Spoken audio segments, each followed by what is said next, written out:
Imagine sneezing uncontrollably, one after another, 5, 10, even 20 times in a row.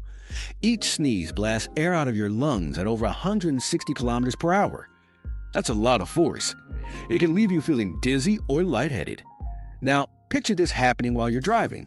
It's not just annoying, it can be dangerous. For most healthy people, sneezing fits aren't life-threatening, but if you have heart issues, those rapid sneezes could disrupt your heart rhythm, potentially leading to serious complications. And here's something wild. Donna Griffiths holds the record for sneezing for 976 days straight. She survived that bizarre ordeal. So while sneezing might not kill you, if you find yourself sneezing nonstop, it's definitely time to check in with a doctor.